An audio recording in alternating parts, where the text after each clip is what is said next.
5장 1절부터 18절까지의 말씀이 되겠습니다.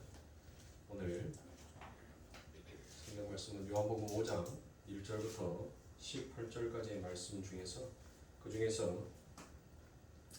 3절에 기록되어 있는 한 절의 말씀만 함께 봉독하여 올리도록 하겠습니다. 5장 3절 다 함께 봉독합니다.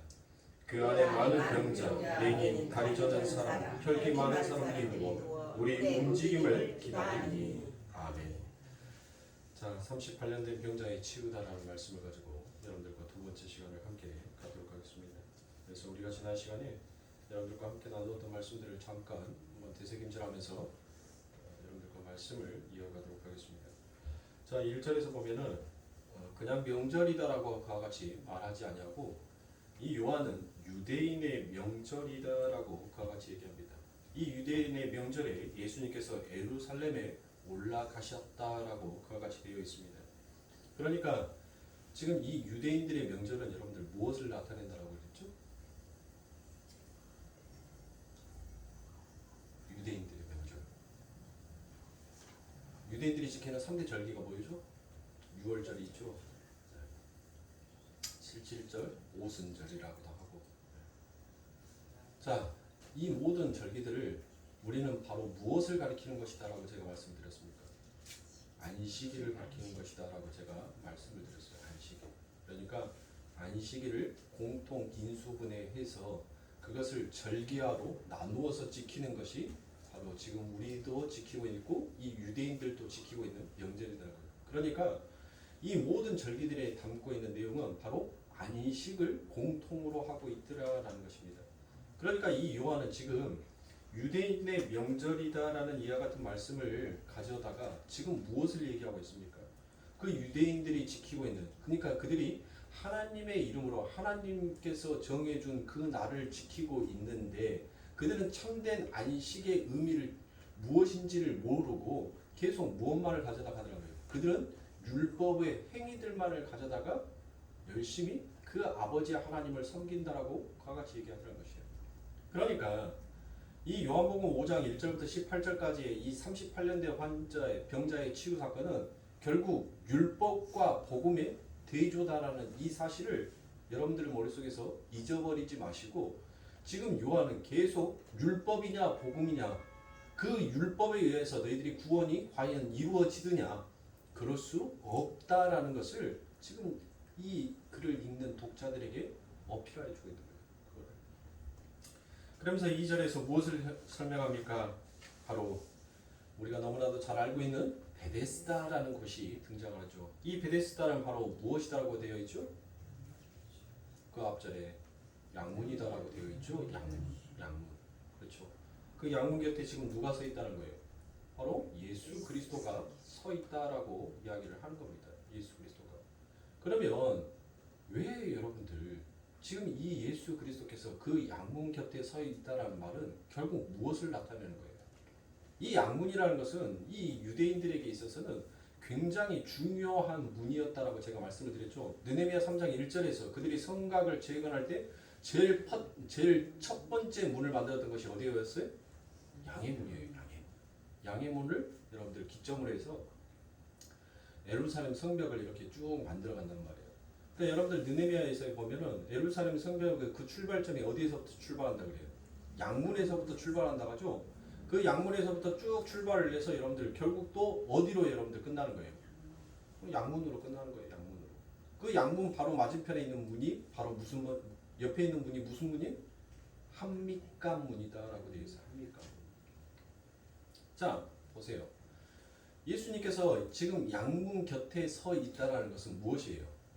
결국 진짜 구원은 진짜 복음의 은혜는 바로 너희들의 행위와 너희들의 노력으로 인해서 너희들이 이곳에 온 것이 아니라 바로 예수 그리스도의 은혜로 그 예수 그리스도의 피 흘림으로 너희들에게 구원이 은혜로 주어지게 될 것이라는 것을 지금 설명하기 위하여서 그 양문 곁에 누가 서 있는 거예요? 예수 그리스도가 서 있다라고 그와 같이 얘기를 하는 겁니다. 그런데 그들은 자꾸 무엇을 쫓아가더라고요? 그 은혜로 오신 예수 그리스도를 바라보지 못하고 그 그들의 율법의 행위를 자꾸 의지하면서 엉뚱한 것을 바라보려고 하더란 것이에요. 그들이 어떻게 출애굽에서 나오게 되었는지를 그들은 알고 있음에도 불구하고 그들의 열심, 그들의 노력으로 그들 스스로 출애굽할 수 있을 것이다라는 또 다른 착각 속에서 엉뚱한 행위들을 하고 달려가고 있더란 것입니다. 그래서 하나님께서는 지금 그것을 그들의 삶 가운데 지탄하시고 보여주고 있습니다. 그런데 여러분들 잘 보세요. 이 38년 된 병자의 사건 속에서 여러분들 수없이 많은 병자들의 이름이 있을 겁니다. 변명도 있을 거 아닙니까? 그렇죠. 그런데 독자는 지금 무엇을 하고 있습니까? 이 저자는 그의 변명을 딱 세 가지만을 기록하여 놓고 있습니다. 우리가 방금 읽었던 5장 3절에서 무엇을 얘기합니까? 다시 한번 봅니다. 병자와 맹인과 다리 젖은 사람이다라고 그와 같이 이 세 사람만 딱 등장을 시키는 거예요. 그러니까 이 세 사람은 결국 무엇이다라는 거예요. 구약에서는 하나님의 은혜를 떠난 죄인들의 사망의 증상이 어떠한 식으로 나타나는지 그 병이 어떻게 나오는지에 대한 대표적인 것으로 지금 이렇게 등장을 하죠. 그런데 여러분들 이 세 가지의 병들을 놓고 여러분들 요한은 아주 세밀한 사람이라 했죠. 요한은 아주 섬세한 사람이에요. 자, 아주 재밌는 구절이 바로 이 3절의 구절입니다. 그리고 왜 제가 그동안 여러분들에게 구원은 우리의 힘으로 우리의 노력으로 성취될 수 없는 것인지를 성경이 이렇게 명확하고 정확하게 말하여 주는 것이 또 여기가 아닐까 싶다라는 생각이 듭니다. 보세요. 그 은혜의 연못, 그 은혜의 집에 그들이 어떻게 들어갔습니까? 그들은 전부 다 죽어야 할 자들이었어요. 죄와 사망의 증상을 가지고 있는 자들은 결국 하나님의 그 은혜의 집 앞에 나아갈 수가 없습니다. 근데 그들이 지금 어디에 있다는 거예요? 그 은혜의 집, 베데스다의 연못이다라는 그 은혜의 집에 그들이 있다는 거예요. 그들에게 그들의 삶 가운데 주어지는 그 은혜가 무엇인지조차 그들은 전혀 알지 못하고 여전히 그 하나님의 은혜의 집 앞에서 자기들의 엉뚱한 열심의 행위들을 쫓아가고 있다는 것이에요. 그러니까 그 은혜의 집에 서 있는 그 은혜의 실체, 구원의 실체가 지금 바로 그들 앞에 서 있음에도 불구하고 그들은 열심히 자기의 인간의 방책만을 바라보고 있더라는 것입니다. 자, 그 말씀들을 가지고 오늘 여러분들과 함께 집중적으로 풀어보도록 하겠습니다. 자, 이 베데스다 연못을 그들은 뚫어져라 보고 있습니다.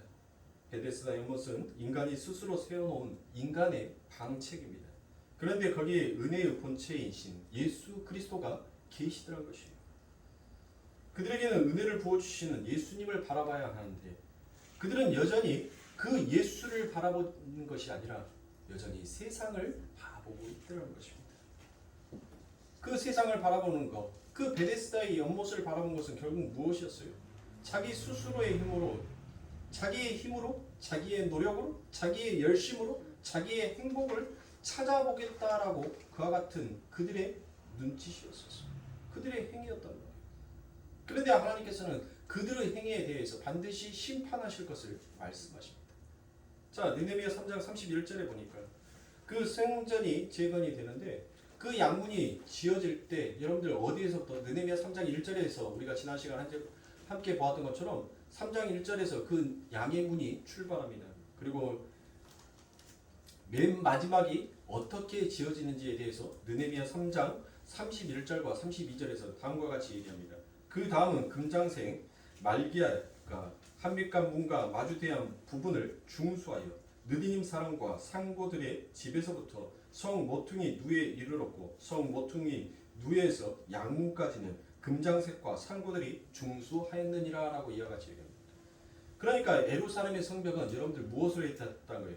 처음에 그 은혜의 문, 희생의 문이 재건이 되죠. 그런데 예루살렘의 성이 마지막에 어떻게 끝난다는 것입니까? 바로 그 양문에서 시작해서 한 바퀴를 쭉 돌아 다시 양문으로 이렇게 오게 되더라는 것입니다. 이게 바로 완성인 거예요. 그 양문 바로 옆에 문이 바로 제가 한밑간 문이다라고 제가 말씀을 드렸죠. 이 한밑간 문이라는 것은 여러분들 무슨 뜻을 가지고 있다는 거예요? 심판의 뜻을 가지고 있어요. 심판의 뜻. 그러니까 성경은 여러분들 이렇게 무시무시한 것이에요. 인간들이 자기들의 힘으로 짓는 이 역사 속의 성, 즉 예루살렘은 결국 심판으로 결론이 난다라는 의미가 그 속에 함께 들어가 있는 것입니다. 그래서 요한계시록에서 거룩한 성, 그 새 예루살렘은 여러분들 무엇으로 주어진다는 거예요? 무엇으로? 바로 하나님의 교회는 하나님의 은혜로 홀로 지어지게 된다는 것을 이야기하고 있더라라는 것입니다. 그러니까 인간의 그 어떤 노력으로 열심으로 여러분들 하나님의 성전이 완성이 되는 것이 아니라 오직 아버지 하나님의 그 은혜와 하나님의 그 열심으로 하나님의 교회가 세워진다는 것을 말씀합니다.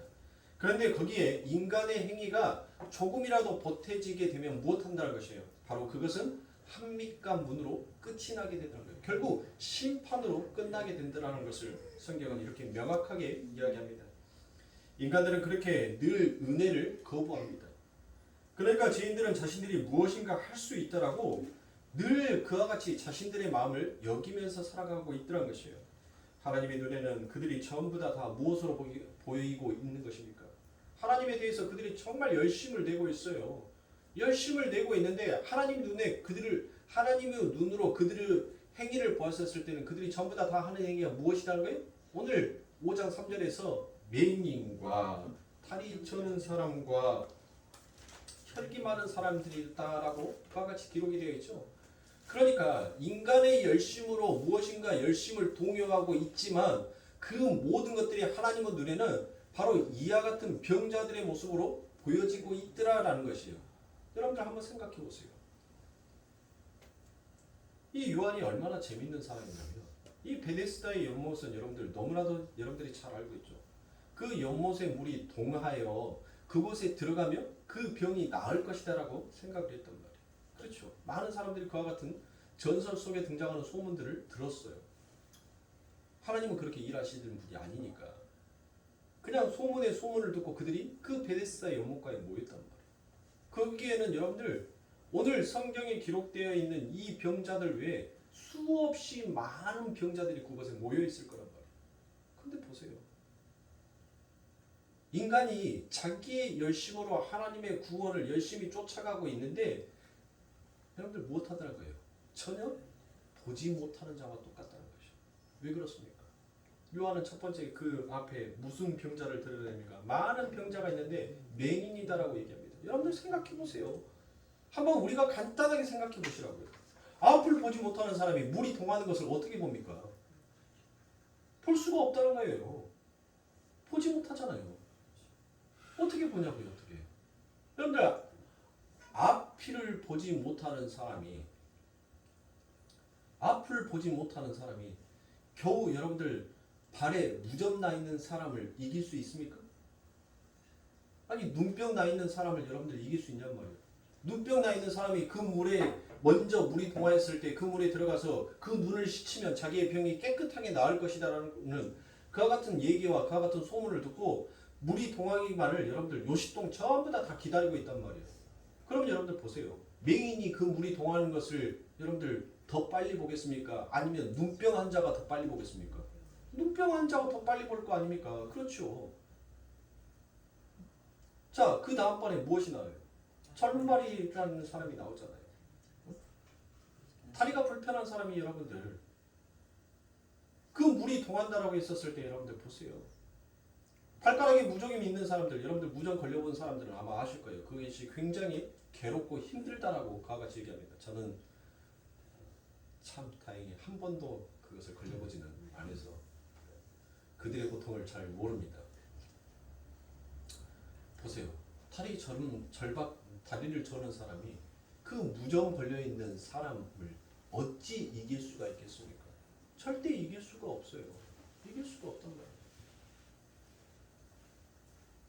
자, 맨 마지막에 여러분들 무엇이 나오나요?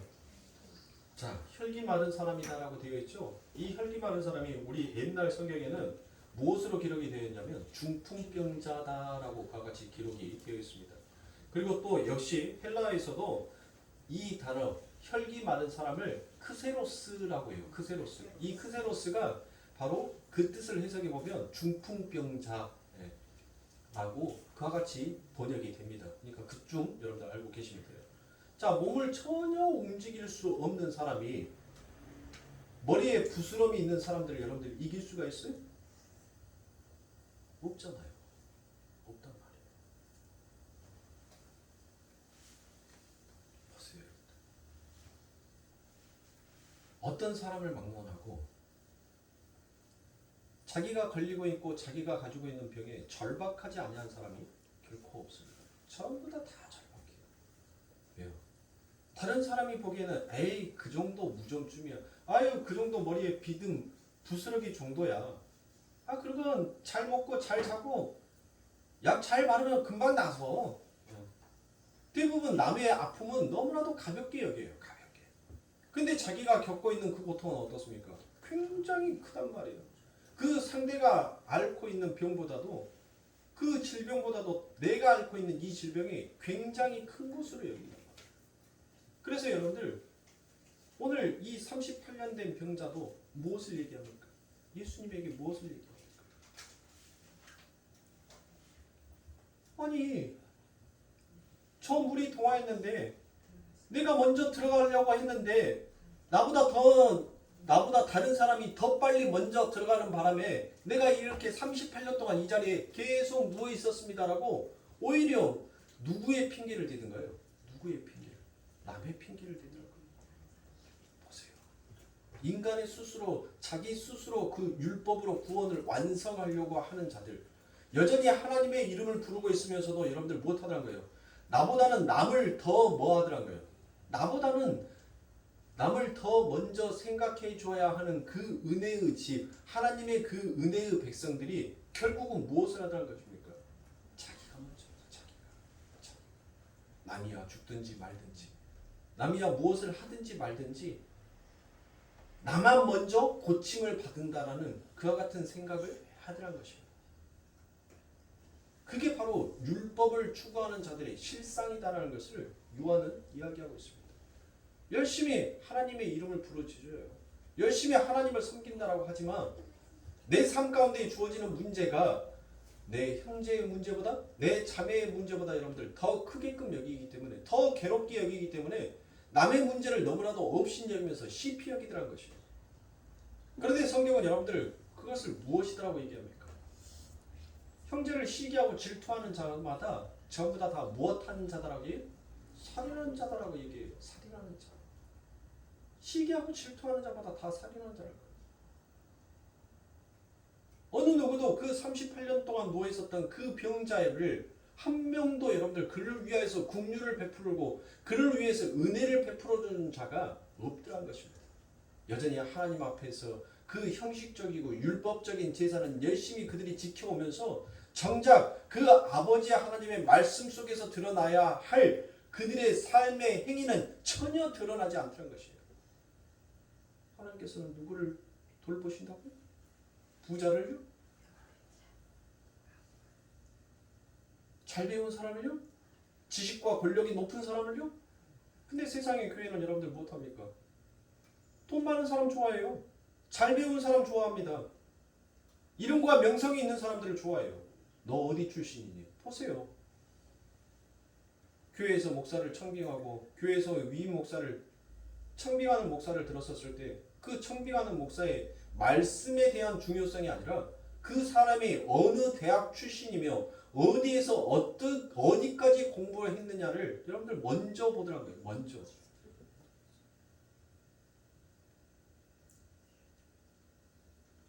외국 유학 갔다 오고 독일 유학 갔다 오고 박사학위 받고 석사학위 받고 그런 사람은 여러분들 하나님께서 남달리 그들에게 더 특별한 은혜를 부어줘서 그들이 더 큰 목회, 훌륭한 목회를 한다는 겁니까? 그러면 작은 개척교회 목사들은 작은 교회 목사들은 그러면 하나님의 손을 떠나서 결국 다 하나님의 은혜가 아닌 밥벌이 하는 종들로 여러분들 그와 같이 살아가고 있는 건가요? 전혀 그렇지 않다는 것입니다. 그런데 세상이나 세상에 속하여 있는 교회들이 전부 다 무엇을 보더라는 것이에요? 돈 많은 사람 좋아해요. 가난한 사람 별로 좋아하지 않습니다. 교회에 헌금 많이 내는 사람 좋아하지, 교회에 헌금 내지 않냐고 여러분들 그하는 사람들 별로 좋아하지 않아요. 이름과 명성과 힘을 가지고 있는 사람들이 우리 교회에 많이 있기를 바라요. 그래서 교회에 어떤 문제들이 있으면 그 모든 것들을 전부 다 착착착 해결하기를 원하더라고요. 이게 과연 진짜 하나님의 은혜를 깨닫는 그 은혜의 집 안에 여러분들 드러나고 있는 율법의 행위들한 것입니다. 은혜가 나타나면 하나님께서 무엇을 우리들에게 말씀하셨습니까? 너희는 과와 가부를 돌보라라고 말씀하셨어요. 그들을 위하여서 너희들은 모든 것들을 다 수확하지 말고 남겨두라라고 얘기했습니다. 너희들이 잘 그들에게 긍휼을 베풀고 그들에게 사랑을 베풀면 내가 너희들에게도 똑같이 긍휼과 사랑을 너희들에게 베풀어 줄 것이다라고 그와 같이 하나님께서 약속하셨습니다. 그런데 오늘 이 베데스다의 연못가, 즉 우리가 세상을 살아가고 있는 이 하나님의 은혜의 집에서 살고 있는 우리들조차도 여러분들 그 하나님의 은혜가 무엇인지를 전혀 깨닫지를 못하고 전혀 생각하지를 않더란 것이에요.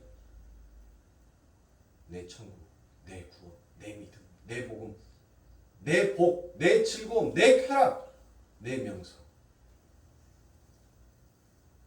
다른 사람이요 어떻게 되든지 말든지 나 중심에 서 있는 신앙이 되어버렸어요. 요한은 지금 그것을 우리들에게 이야기하고 있습니다. 그것을 우리들에게 지금 말하고 있는 것이에요. 너희들이 정작 율법을 섬긴다라고 하지만, 그 율법으로 하나님을 섬긴다라고 하지만 너희들은 오히려 너희를 섬기는 자들이라는 것을 지금 요한은 여러분들 이 세 가지의 변명을 가져다가 이 성경을 읽고 있는 이 독자들에게 너희들이 과연 율법이냐 복음이냐라는 것을 지금 비교하여 말하고 있는 것입니다.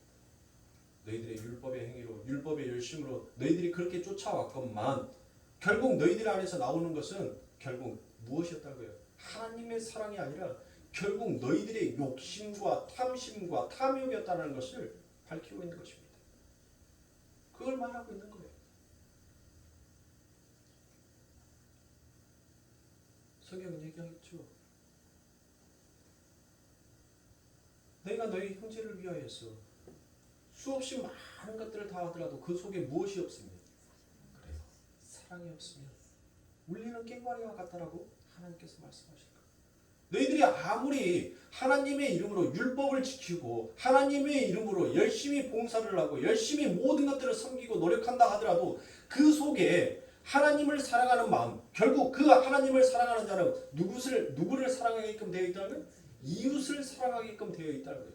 그 이웃에 대한 사랑의 행위가 너희들의 삶 가운데 드러나오지 아니한다면 너희들은 지금 이 은혜의 집에서 나를 섬기는 것이 아니라 너희 자신을 섬기고 있는 자다라는 것을 또한 요한은 우리들에게 말씀으로 경고하고 있습니다.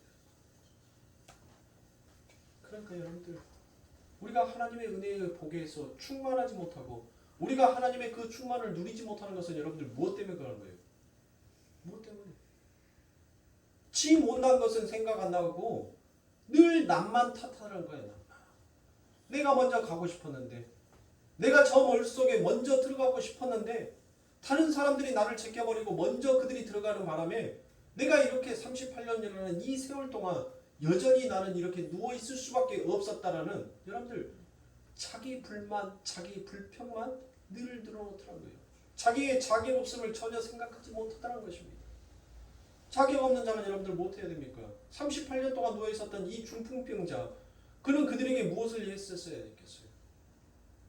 그리고 또 그들의 소리를 들었던 그 아버지의 하나님의 백성이라고 하는 자들이 그 은혜의 집 앞에, 은혜의 집 옆에 있는 그 우물가에서 그 부르짖는 소리를 들었었을 때 그들이 진짜 하나님이 누구인지를 알고 그 하나님 앞에 받을 복이 무엇이라는지를 명확하게 그들의 삶 가운데 알고 있었다면 그들은 무엇했어야 돼요? 그들의 울부짖는 소리를 듣고 그 사랑을 이해했어야 할 것입니다. 그런데 어느 누구도 그 사랑을 이해한 자가 없더라는 것입니다. 그러므로 내 자신을 위하여서 우리는 남을 철저하게 짓밟을 수 있는 그와 같은 자다라는 것을 여러분들 우리들은 잊지 말아요. 나를 포장하지 마시라고. 그게 나의 본 모습입니다.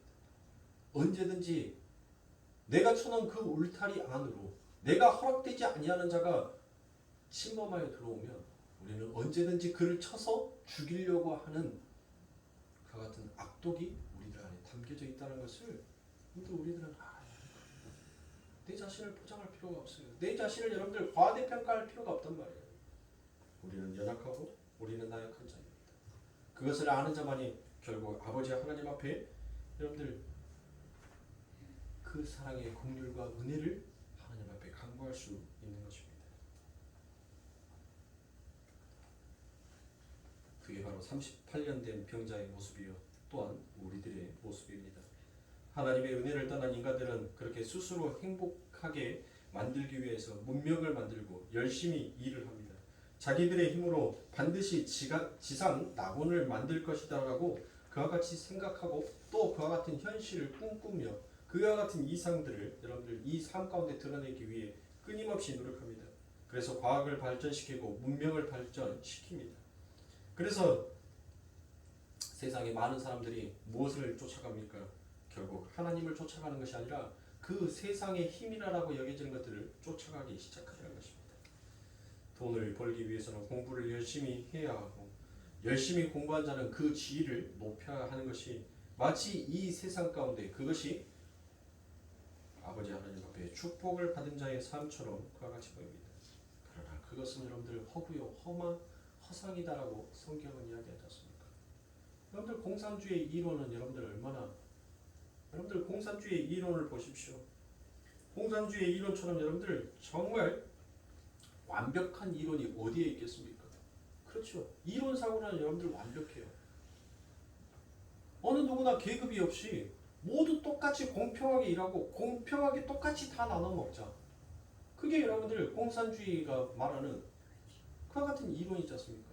그러나 현실 속에서는 그 이론이 전혀 드러나지가 않더라는 거죠. 공산주의 여러분들 보세요. 계급 사회를 없애자게 해놓고 여러분들 자기들 나름대로 또 계급을 만들어놨어요. 서열을 만들어놨단 말이에요. 똑같이 평등하게 나누어서 먹자라고 하는데 잘 먹은 놈은 늘 잘 먹고 못 먹은 사람은 늘 못 먹더란 것이에요. 우리가 먼 나라가 아니라 우리 바로 윗집만 봐도 알 거 아닙니까? 우리 윗집은 어떠세요? 잘 먹은 놈들은 여러분들 얼마나 잘 먹었는지 그 배가 백두산만큼 올라와 있습니다. 근데 못 먹은 사람들은 얼마나 못 먹었는지 여러분들 꺼죽만만 남아있어요. 꺼죽만. 이게 바로 공산주의가 말하는 이론입니까? 이 세상에는 여러분들 인간의 열심, 인간의 노력으로 완벽하게 이루어낼 수 있는 지상 낙원이라는 것은 존재할 수가 없습니다. 인간은 더욱더 문명이 발전하고 과학이 발전할수록 여러분들 인간은 더욱더 이기의 독사가 되어서 자기밖에 모르는 세상이 돼요. 자기밖에 모르는 세상. 문명이 발달하지 않냐고 과학이 발달하지 않냐고 세상에 여러분들 이렇게 부하지 아니하였을 때 오히려 더 그때가 그 시절이 행복했어요. 요즘 아이들을 여러분들 보면 얼마나 불쌍한지 모릅니다. 자본주의의 기계가 되어서 살아가고 있어요. 뒤처지면 죽는다라는 그와 같은 자본주의 이론을 가지고 저 아이들이 생활을 하고 있단 말이에요. 그런데 이 목회를 하고 있는 저 역시도 그 세상을 거슬러 갈 수가 없다는 것입니다. 왜요?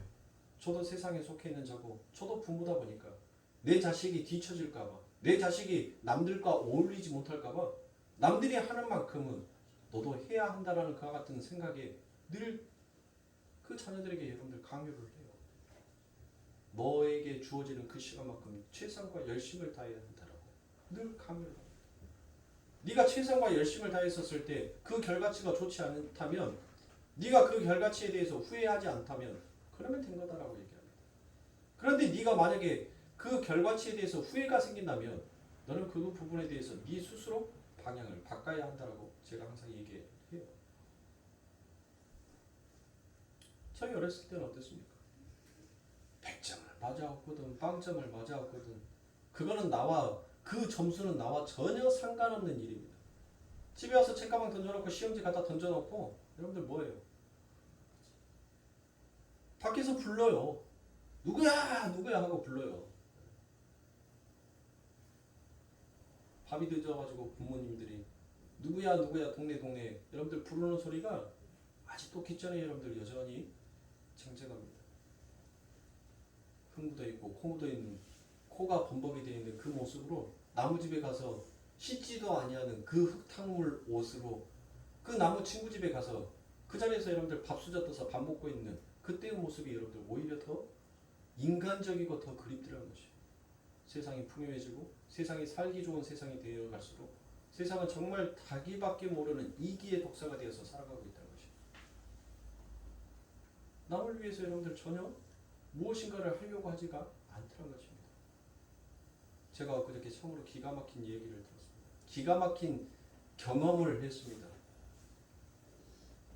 어떤 저희 아들이 학원에 가 있어서 제가 차를 이제 한적한 곳에다 이렇게 받쳐놓고 뭐 한적하다 해서 뭐 차 한 대도 지나가지 않는 사람도 안 다니는 그런 한적한 곳이 아니라 여러분들 무료 주차장이 있어요. 상무지구에 무료 주차장에다 차를 주차를 시켜놓고 있는데 한 여학생이 뚜벅뚜벅 걸어갖고 옵니다.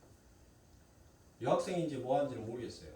근데 보아하니까 한 중학생 잘하면 고등학생 정도 되어 보이더라고요. 저 아이가 합니다. 아저씨 제가 버스비가 없는데 버스비 좀 주실 수 있습니까? 그래서 제가 그랬어요. 없는데 라고 얘기했습니다. 한참 뒤에 그 아이가 다시 와요. 아저씨 그러면 아저씨 카드에서 돈을 얼마까지 찾을 수 있어요? 라고 말해요.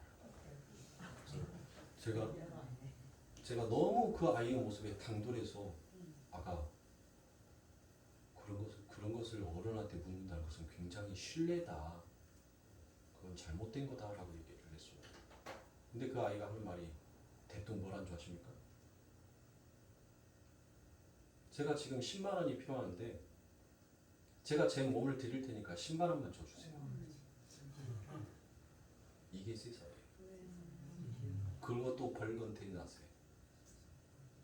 그때 시간이 2시 반, 3시 신성이가 학원 들어가고 난 다음에 딱 3시 정도 됐었을 거예요.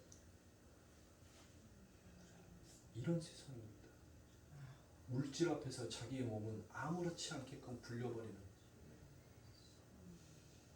이런 세상이 여러분들 과연 지상 낙원이다라고 여러분들 생각하십니까? 인자 중학생이나 갓 대학, 인자 한 고등학교 1학년 정도나 보이는 그 아이가 차 옆에서 여러분들 담배를 피더라고요. 그래서 저는 신경도 안 썼어요. 요즘 애기들 시비 걸면은 제가 못 해보니까 제가 등치라도 삼손처럼 여러분들 한 키가 한 190에다가 몸무게 한 150kg 정도 나가는 제가 그런 몸이었다면 몸짓이었다면 뭐라 했겠죠. 근데 요 쬐끄만 몸뚱아리 갖고 키 180짜리 190짜리가 와갖고 뭐요? 라고 하면은 제가 뭔 말하고 있어요. 나이를 먹어서 자존심은 상한다고 거기에다 대들어봤자 지 맞기밖에 더 하겠습니까? 저는 우리 아들이 좀 빨리 커가지고 한 고등학생 정도 돼서 한 180, 190 정도 되어가지고 지 친구들이랑 제가 운전하고 있을 때 딱 타고 가면 참 좋을 것 같아요. 그래서 누가 시비를 걸면 아들아 창문 열고 한 번만 눈으로 네이저 한 번만 쏴줘. 그럼 보세요. 저 등치 절대로 어디 안 갈 거야 아마. 저 등치에 이제 키로 위로 올라간다고 여러분들 생각해 보세요. 키가 한 180, 190 정도 됐었을 때 저 등치에 창문 딱 열고 뭐요? 라고 한다면 과연 누가 시비를 걸겠습니까? 보세요. 이게 세상이에요 지금. 우리가 그렇게 꿈꿔하고 우리가 그렇게 아름다운 세상을 만들어보자. 그렇게 바른 세상을 만들어보자. 살기 좋은 세상을 만들어보자라고 하고 있는데 이론상으로는 여러분들 너무나도 보기 좋은데 그 안에는 썩을 대로 썩고 골물 대로 골마버렸다는 것입니다. 이것이 여러분들 하나님의 은혜를 떠나는 자들의 이 행위를 이제 우리는 믿음의 눈으로 이 세상을 바라보는 사람들 아닙니까? 그런데 믿음의 사람이라고 우리들을 쫓아도 하나님의 은혜라는 것을 이름으로 여러분들 우리들에서 노래처럼 부르고 있는 우리들조차도 늘 세상의 것에 여러분들 바라보면서 세상의 것에 연연하면서 살아가는 자가 바로 우리들이라는 것입니다. 내 삶 가운데 여러분들 내 삶이 부하든 부하지 아니하든 그게 왜 중요합니까?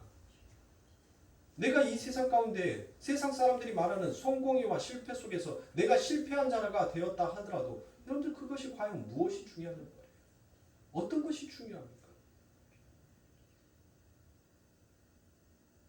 내 삶 가운데 정말 그 하나님이 나와 함께 임재하여 주고 있다는 그 믿음의 확신만 여러분들이 가지고 있다면 세상 사람들에게 여러분들은 비방거리와 조롱거리와 웃음거리가 된다 하더라도 내 아버지 하나님께서 인정해 준 하나님의 자녀라면 여러분들 그것처럼 가장 큰 복이 어디 있겠습니까? 그것을 우리는 믿음이다라고 이야기하지 않습니까? 믿는다라고 하는 우리들조차도 정말 내 안에 그 믿음이 있냐고. 왜 내 삶 가운데 무엇인가 변화가 있어져야 되고 부어져야 되고 바뀌어져야지만이 그것이 하나님의 은혜요 감사다라고 얘기하는 거예요. 마치 38년 된 이 병자처럼 내 삶 가운데 있어서 내 병이 나아서 이제 더 이상 이곳에 내가 누워있지 아니하고 저들처럼 그들의 열심처럼 자신의 꿈과 자신의 야망을 위해서 힘차게 달려가고 싶어하는 그와 같은 생각들을 하고 있냐는 거예요. 여러분들의 문제가 평생 죽을 때까지 해결 안 될 수도 있어요. 그러면 여러분들은 평생 죽을 때까지 하나님을 원망하시면서 살 것입니까?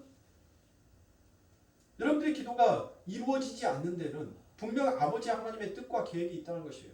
그렇다고 해서 하나님께서 여러분들을 심판하시기 위해서 벌하시기 위해서 그리고 하나님께서 여러분들이 그런 기도가 듣고 싶지 아니하여서 여러분들 그와 같이 외면하시겠어요? 천만의 말씀입니다. 우리 하나님께서는 우리들의 머리카락까지도 세밀하게 세고 계시는 하나님이세요. 그런 하나님이 우리들의 부르짖는 그 기도에 쉽게 응답하지 아니한다는 것은 또 다른 아버지 하나님의 뜻과 계획이 있다는 것을 여러분들 깨달아야죠. 언제까지 내 아집, 내 고집을 가지고 살아가실 겁니까? 그것은 내 신앙이에요.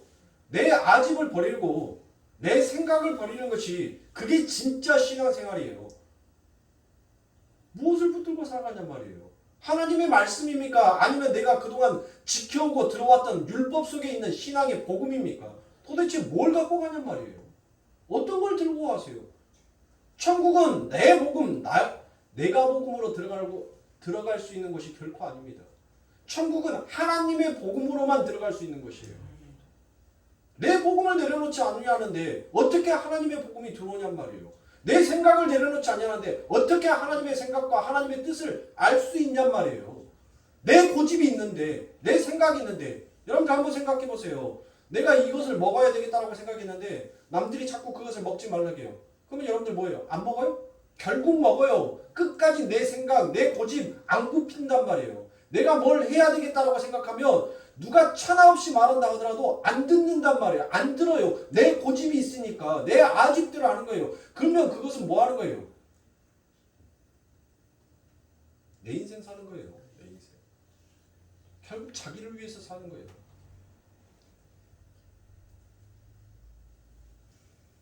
하나님께서 뭐라고 해요? 말해서 안 들으면 냅두라는 거예요. 냅두라는 거. 냅두면 스스로 깨달을 날이 있을 거니까 두라는 거예요. 두라는 거. 여러분들 우리가 헌신한다라고 하잖아요. 헌신. 과연 무엇이 헌신이냐? 어떤 것이 헌신이냐고. 헌신이라는 뜻은 알고 여러분들 우리가 헌신합니까? 저 이제 다음 주죠. 참 시간도 빠르네. 설교 온 거 아직 틀밖에 못 잡았는데 우리 교회 같으면 죽을 쓰든 밥을 쓰든 뭐를 하든지 간에 여러분들 마음의 부담감이 없는데 다른 교회에 가서 그동안 제가 해왔던 이 설교의 패턴을 가지고 그들에게 던져서 그들이 이해할 수 있는 쪽으로 설교를 풀려고 하니까 온고가 더 머리 아픈 거예요. 더 힘들어요. 지금 40장에서 줄였어요. 40장에서 A4 용지 제 원고는 글자 포인트가 10포인트입니다. 10포인트로 A4 용지로 40장이었어요. 그 40장을 지금 줄여가지고 지금 20장으로 됐어요. 그래서 20장을 더 줄이려고 합니다. 그래야지 한 7장 정도 가지고 올라가야지 30분만 해주세요라고 하는데 그걸 내 마음대로 되나요? 하는 사람 마음이지. 전 그럴 거예요. 저는 가고 거기에 가서 그럴 겁니다. 우리 목사님이 3시까지 끝내달라고 하는데 성령이여 내 입을 3시에 닫아주세요라고 여러분들 기도하시기 바랍니다 라고 하고 제가 설교를 할 거예요. 우리 교회에서는 보통 설교하면 금요일이든 새벽이든 여러분들 보통 40분은 기본으로 하는 설교니까 오늘 빨리 집에 가고 싶은 사람들은 마음속으로 죽었다 복창하시고 오늘 예배 드리시라고. 그런데 우리가 헌신한다 하고 같이 얘기하잖아요. 헌신이 뭐냐고요. 헌신의 뜻 모르세요? 아시죠? 헌신의 여러분들 그 뜻 안에는 결국 나를 버린다는 거예요. 나를 버리는 것이 헌신이에요. 우리가 주를 위해서 헌신한다는 것은 여러분들 나를 주님 앞에 버려버리는 거예요. 그게 헌신인 것입니다. 그 헌신 안에는 내 생각, 내 뜻, 내 계획, 내 마음속에서 담고 있었던 모든 다짐들을 전부 다 예수 그리스도 앞에 다 던져내는 거예요. 그게 헌신이에요.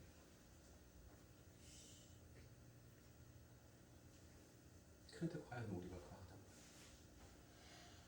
복음은 알고 있으면서 하나님의 말씀을 알고 있으면서 그게 내 삶 가운데 토착화된 복음화로 다시 내 마음속에서 또 다른 율법의 정경을 만들어 놓고 그거 외에 다른 복음이 들으면 이건 아니다라고 배척하고 털어버리는 그런 같은 또 다른 복음을 내 안에서 만들어내고 있다는 거예요. 그러면 그것은 누구의 말씀이냐? 그게 하나님의 말씀입니까? 내가 만들어놓은 나의 복음의 말씀입니까? 그것을 하나님께서는 토해내고 버리라는 거예요. 그것을 가지고 있으면 결단코 너희들은 이 38년 된 병자처럼 너희들은 치유받을 수 없다라는 것을 하나님께서 말씀하시는 것입니다. 너희들이 정말 은혜로 치유받는 자가 되었다라는 것을 깨닫는 자만 바로 예수님께서 그의 병을 고쳐주시는 것입니다. 여러분들의 병이 고침받기를 원하십니까? 그럼 토해내세요. 여러분들의 모든 것들을 그 예수 앞에서 토해내세요. 그때 예수님께서는 그 아버지 하나님의 은혜로 여러분들을 토해냅니다.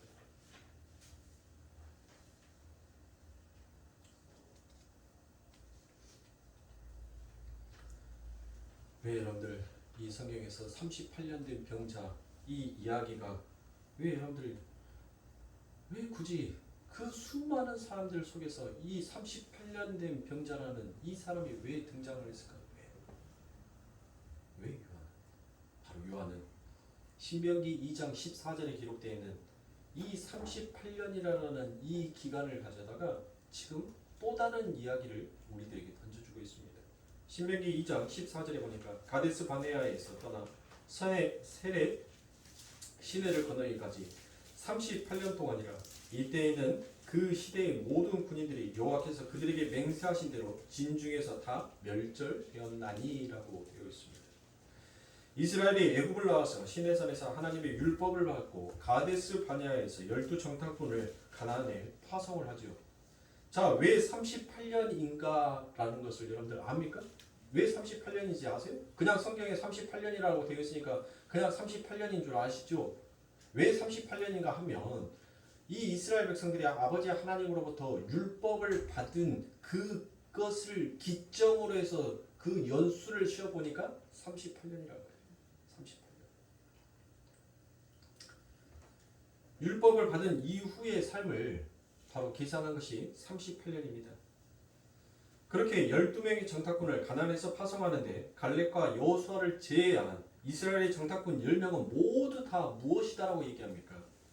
가나안 땅에는 아낙 사람들이 있다. 그 성금은 너무 견고하고 커서 우리는 절대로 그것을 함락시키지 못한다. 그러니까 애시당초 포기하자라고 그와 같이 얘기합니다.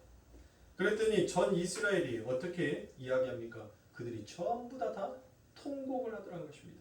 그리고 난 다음에 무엇을 합니까? 그들이 하나님을 원망하면서 모세에게 뭘 하라고 얘기합니까? 너가 우리를 죽이려고 여기까지 데려왔느냐라고 그와 같이 원망을 합니다. 그건 즉 하나님에 대한 원망이기도 합니다. 이스라엘 사람들은 하나님의 백성은 하나님의 선택된 하나님의 백성은 하나님의 약속과 하나님의 능력만을 의지해서 약속의 땅에 들어가야 하는 자입니다. 그런데 이 이스라엘은 하나님이 약속하셨고 그 능력을 그들에게 보여주셨음에도 불구하고 가나안 땅에 딱 가보니까 그들이 무엇한 거예요? 무서운 거였어요. 그 말은 전혀 하나님을 믿지도 아니하였고 신뢰하지도 못하였다라는 사실입니다. 그것을 바로 우리는 무엇이라고 얘기합니까? 그걸 바로 불신앙이다라고 같이 불신. 여러분들 왜 무서우세요?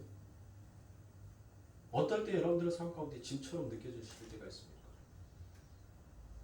아니 여러분들이 똑같은 일주일을 보내는데 어떤 일주일은 정말 편안한 아니 일이 엄청나게 많았어요. 일이 많은데도 불구하고 편안한 일주일이 있었는가 하면 어떤 일주일은 일이 없는데도 불구하고 너무너무 무거운 일주일을 보낼 때가 있다고. 이 두 주의 차이가 뭘까요? 두 주를 얘기하니까 목사님도 나이 드셔보세요. 엊그제 일도 기억이 안 나는데 2주치 일을 언제 기억합니까? 오늘 아침에 내가 밥을 먹었는지 안 먹었는지 가스불은 끄고 왔는지 안 끄고 왔는지 그것도 이제 가물가물하는 그 시점까지 왔는데 2주 전을 물어보니 목사님 당연히 대답할 수가 없지요라고 우리 성도님들이 그와 같이 말하실 수 있습니다. 그래요. 그러면 어제와 오늘을 여러분들 비교해 보세요. 어제 일은 그래도 생각이 나실 거예요. 어제는 어떠시던가요? 오늘은 또 어떠시던가요? 우리들의 삶 가운데 여러분들 내 삶 가운데 짓누르는 그 무거운 짐이 내 삶 가운데 느껴질 때가 있고 그 속에서 무서움이 내 안에 나를 엄습하여 올 때가 있더라라는 것이에요. 어느 때 그럴 때일까요?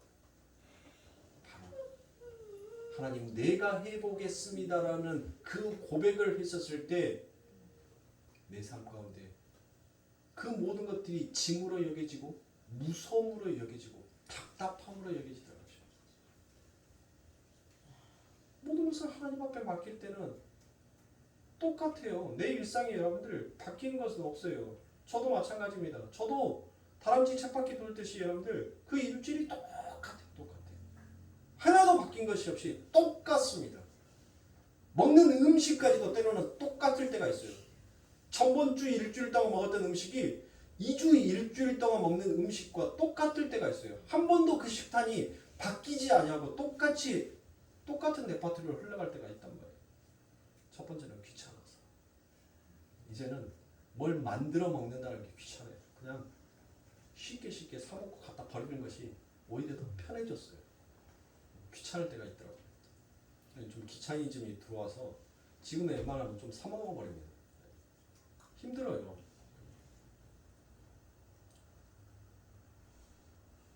그런데 여러분들 보세요. 어떨 때 하루는 여러분들 그 하루가 그냥 편해요. 폭풍 속에 고요라 할까 너무나도 평온한 거예요. 그런데 해야 할 일은 똑같아요. 산더미처럼 많아요. 누가 해줄 사람도 없어요. 저놈이 좀 효자여갖고 아빠가 일이 많은 것 같으면 아빠 한번 엎져봐. 내가 한번 발로 한번 등거리 좀 밟아줄게 라고 하면은 얼마나 이쁘겠습니까? 그거는 꿈속에 바라는 허구일 뿐이고 천군만군이에요. 천군만군. 누가 좀 와가지고 좀 두들겨주고 좀 주물러줬으면 좋겠다라는 생각이 들어요. 그래서 카드로 가서 저질러 불어. 뭘? 안마기를. 부모님 집에 있는데 그 안마한다고 부모님 집에 가고 하면서 이렇게 누워있기도 그것도 솔직히 말해서 불편해요.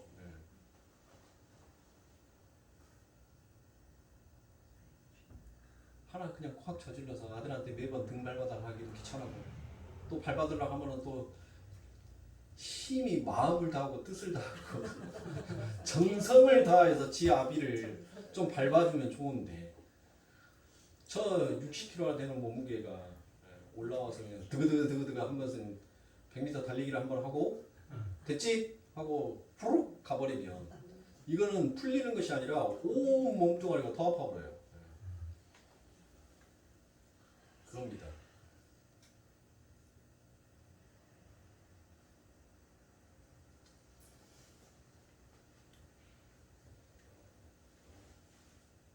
바로 내 삶 가운데서 내가 하나님 해야 되고 내가 이루어 보겠노라라고 생각할 때는 늘 그 속에는 두려움이 찾아오더라고요. 늘 불안함이 엄습하여 오더라는 것입니다.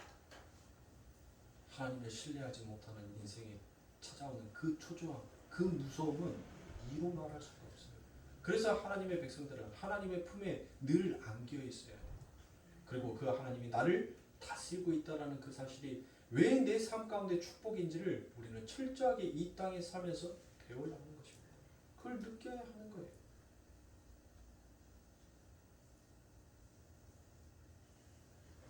그들이 그 이후로 38년을 그 광야를 유린하게 됐죠. 이 38년 된 병자의 모습이 바로 그 모습과 똑같더라는 것입니다. 여전히 여러분들 똑같이 오버랩 되지 않습니까?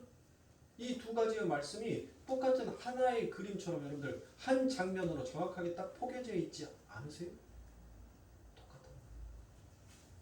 하나님을 신뢰하지 못하고 하나님을 믿지 못하는 그 하나님의 백성들에게 나타나는 죄의 증상이 무엇인지를 성경은 이와 같이 명확하게 말씀하고 있습니다. 하나님께서는 그들에게도 하나님의 누구이신지 그분의 이름을 드러내시고 나타냈어요. 그런데도 여전히 신뢰하지 못하는 그 죄의 사망의 증상을 인간은 무엇합니까? 해결할 방법이 없더라는 것이에요. 그래서 우리들은 하나님을 믿어야 하는 거예요.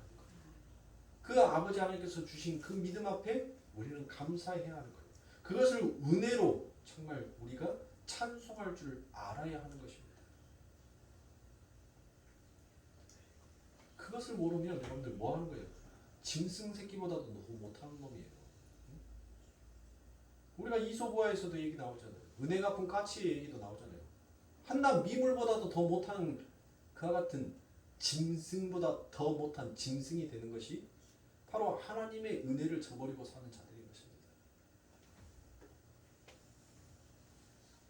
그러므로 사랑하는 성도님들, 여러분들은 이 땅을 살아가시면서 과연 무엇을 보고 계십니까? 여러분들 삶의 곁에 서 계시는 예수 그리스도를 바라보고 계십니까? 아니면 그 아버지 하나님의 은혜의 집에 그 베데스다라는 연못가 즉 세상을 바라보면서 은혜만 그저 부르짖고 있습니까? 그곳에서 여러분들 불평과 불만만 늘어놓고 계십니까? 그렇다면 여러분들 오늘 말씀을 들으시고 어서 돌아오십시오. 어서 그 은혜의 문 옆에 서 있는 예수 그리스도를 바라보시기 바랍니다. 오늘도 여러분들에게 이 아버지 하나님께서는 그 은혜의 집에서 여러분들에게 은혜를 베풀어 주시기를 원합니다. 우리의 힘과 우리의 노력으로 그 아버지 하나님 앞에 은혜를 받으려고 하는 것이 아니라 하나님께서 우리들의 삶 가운데 거저주신 그 은혜 앞에 우리는 그저 감사하고 믿기만 하여달라는 그 아버지 하나님의 음성을 우리는 깊이 들을 수 있어야 하는 거예요. 성경은 우리들에게 늘 두려워하지 말라고 얘기를 하죠. 늘 두려워하지 말라고 얘기합니다. 왜요? 내가 해줄 때 너희가 해서 그것이 이루어지는 것이 아니라 내가 하기 때문에 너희들은 두려워하지 말라는 거예요. 여러분들이 무슨 싸움이 있었을 때 누군가 여러분들보다 먼저 앞장서서 싸운다면 여러분들 뭐예요? 뒤에 있으면서 두렵기는 하죠. 왜 안 두렵겠어요? 떨리긴 하겠죠. 그런데 내 마음속에서 무엇이 생기더라는 거예요? 든든함이 있잖아요. 내 편을 들어서 나랑 같이 앞장서서 싸워주는 사람이 있으면 여러분들 못합니까? 내 마음이 든든하잖아요. 무엇인가 의지할 것이 생기잖아요. 괜히 힘이 생기잖아요. 용기가 생기잖아요. 마찬가지예요. 우리가 이 세상에 여러분들 어찌 안 두렵냐고요. 왜 안 무서워요? 무서워요. 두려워요. 그런데 우리 앞에 예수 그리스도께서 내 편이 되셔서 나와 함께 싸워주고 계시니까 여러분들 뭐가 생기는 거예요? 용기가 생기는 거예요. 아이들 여러분들 보세요. 지그들끼리 치고받고 막 싸우다가 갑자기 아빠가 나타나든 엄마가 나타나든 딱 나타나면 뭐예요? 없던 용기가 어디서 나온지 가가지고 뒤통수를 한번 팍 때리고 도망갑니다. 그래서 그 아이가 와서 쫓아오면 아가 미안해 하고 부모가 뭐합니까? 미안해. 저놈을 내가 집에 가서 혼낼 테니까 미안하다. 아이스크림 하나 아저씨가 아이스크림 하나 사줄 테니까 가자. 가서 아이스크림 하나 먹고 사이좋게 친하게 그렇게 지내. 친구들끼리 원래 그렇게 치고받고 싸운 친구가 머릿속에 오래 남기를 한다더라. 아저씨도 그랬어. 아저씨도 국민학교 다닐 때 맨날 같이 눈만 뜨면 치고받고 싸웠던 친구 녀석이 있었어. 근데 아저씨 나이가 벌써 50줄에 다 가까웠는데도 아직도 그 친구랑 연락하면서 정말 친하게 지낸다? 너도 그렇게 될 거야. 아저씨가 시원한 아이스크림 사줄 테니까 이 아이스크림 먹고 시원하게 마음속으로 풀어. 가자 하고 제가 데리고 가요. 보세요. 우리 아버지 하나님께서 우리와 그렇게 함께하여 주시는 거예요. 두렵지요, 떨리지요. 그런데 용기가 생기더라고요.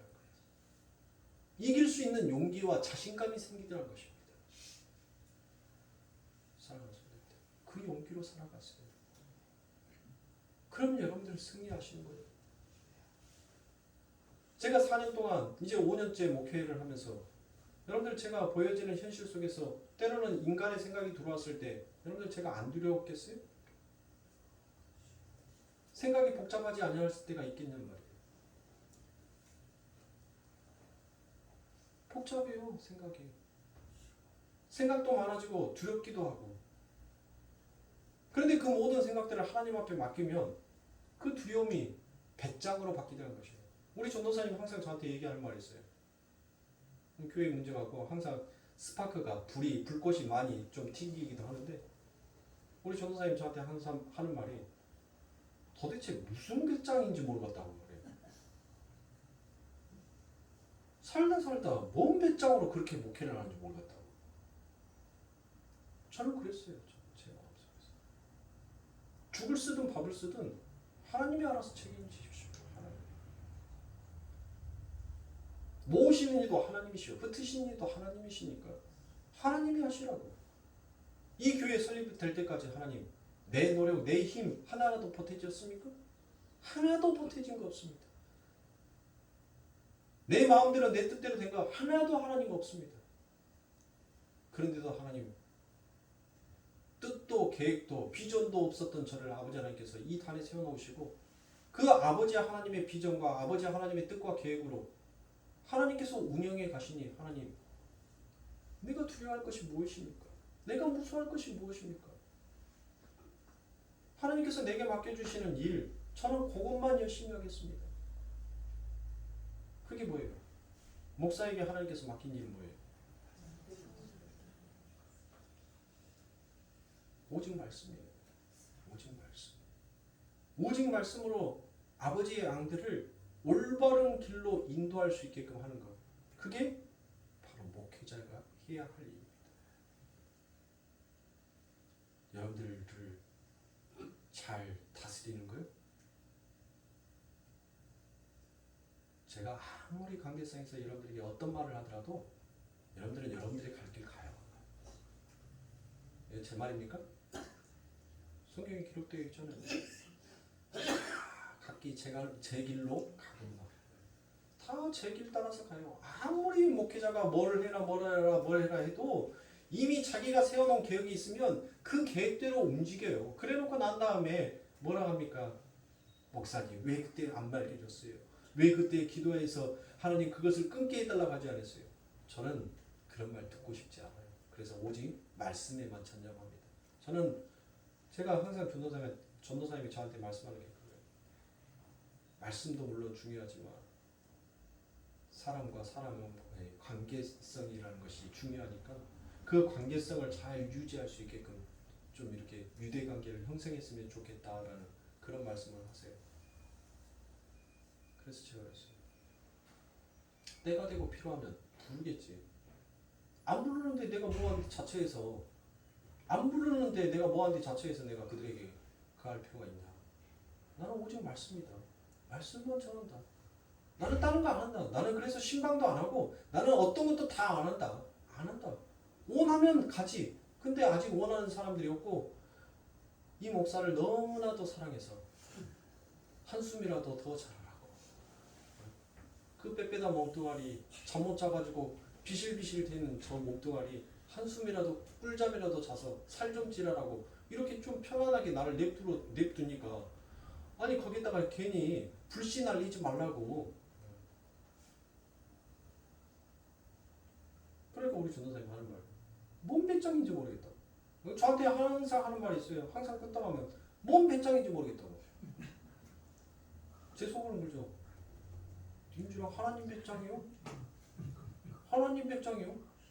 아니 당신이 나를 세워놨지 내가 언제 한 번이라도 내가 목회한다라고 했어? 제가 그래요 항상. 제가 항상 하나님 앞에 제 마음속에 불안감이 있고 제 마음속에 어떤 초조함이 생기면 제가 그래요. 하나님 내가 목회한다라고 했습니까?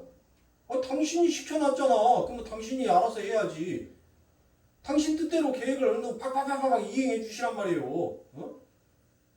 말 안 듣죠 내가. 그러면 하나님 흔들어 버려 나를 좀. 나를 흔들어. 건강을 흔들든지 내 생활 패턴을 흔들든지 흔들어서라도 하나님이 원하시는 그 철길 위로만 기차가 달릴 수 있게끔 하나님 나를 그렇게 만들어줘요.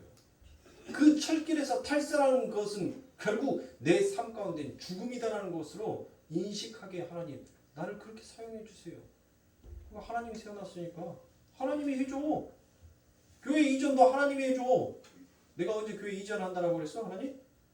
나 불고 하나님 내가 언제 이렇게 쬐까는 교회에서부터 한다고 그랬어? 나 하나님 내가 하나님한테 내가 기도했을 때 큼지막한 교회 주라 했잖아. 근데 하나님이 쪼까는 교회에서 줘놓고 책임져야지 하나님이. 돈도 없는데 능력도 없는데 내세울 것도 없는데 하나님 나 아무것도 뭐 할 것도 없는데 자랑할 것도 없는데 그나마 자랑할 것이라고 하면 하나님 빼기나 자랑해야지. 내가 뭘 자랑할 거 있냐고. 그러니까 하나님 해줘 빨리. 나는 못해.